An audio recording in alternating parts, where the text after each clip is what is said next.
Hey guys, hope you're doing well. I just woke up to a lot of notifications, like bucket loads.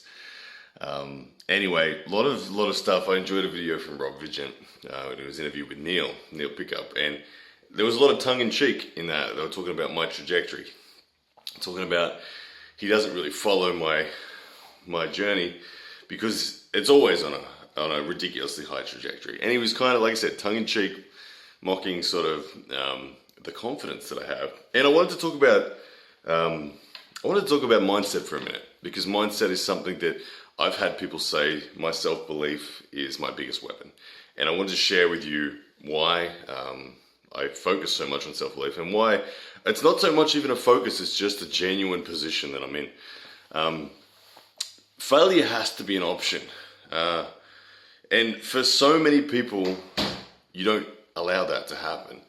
So many people within themselves simply don't allow failure to be an option for themselves. And there's a inherent problem with that system of thinking when it comes to arm wrestling specifically. I'm just going to talk about arm wrestling. I'm not talking about anything else in life, but it can be applied generically, of course. But failure has to be an option, guys.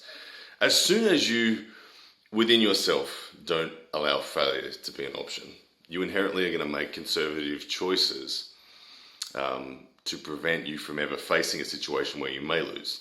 Now, the problem comes then that you're not going to develop as quickly. And what's even more risky is that you actually start to risk sliding backwards relative to the average person that's actually on a trajectory moving up. So we're all aware that failure leads to refinement. The human nature, the human body, the human spirit really is designed to fail and then improve. When we fail, we learn. These are all the cliches, but it's really true, and it's always fascinating when I see people. I see strong people within the sport really protecting their win-loss record. It's really, I always think, whenever I see someone not taking a match because they think that they can't win it, it ultimately says to me that that person is kind of capped where they are. They're not going to really go much further. The people that are willing to pull anyone, everyone, anytime, any place, and not only that are they willing, but they actually go seeking them out. These people are the ones that are going to progress most over time. If you were to chart people's trajectory, the people that are the most willing to lose will have the highest trajectory. I'm 100% convinced of that. And for me personally, that's always been the case. So when I call out Rob, when I call out anyone for that matter, I always do it with a willingness to knowing that losing is okay. Losing is an option, and it may well be the outcome, and it really doesn't bother me.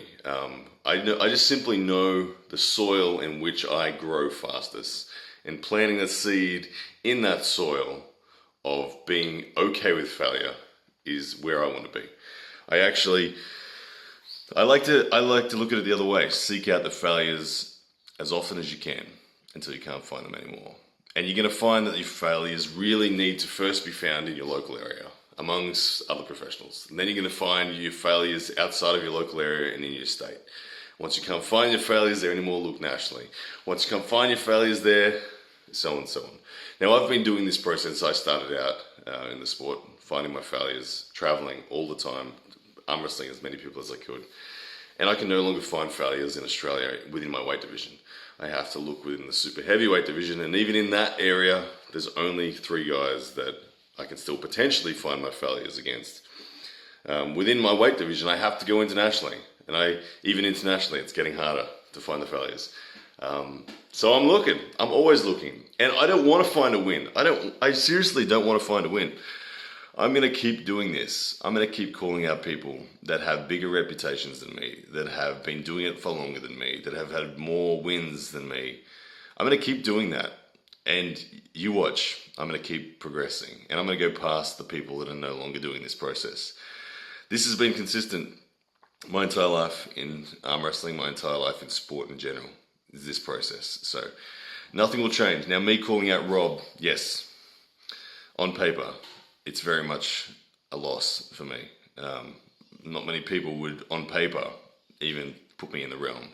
But the reality is, it isn't an entire certainty. I know within myself, I believe genuinely there are places I can go that can make me win the match.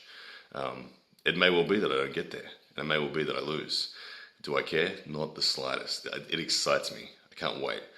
Because honestly, by the time, if I did go over, let's say I went over to the USA, I lost to Rob. Let's say I lost bad to Rob, I lost 3-0 to Rob, didn't get into a match. Nothing changes for me. It would be amazing. I would keep going. And to be honest, 6 months later, I'd probably be in the position to beat Rob convincingly. Because of the learning, because of the opportunities. And I never stop. That's the thing. I don't stop at Rob. You watch, if I lose to Rob, let's say I lost to Rob 3-2.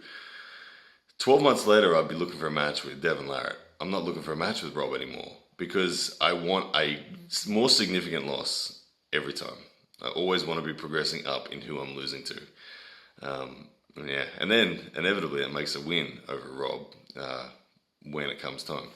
Anyway, guys, make sure losses are a part of your equation and make sure you're okay with them, because honestly, if you're not okay with losses, you better be happy with the level you're at.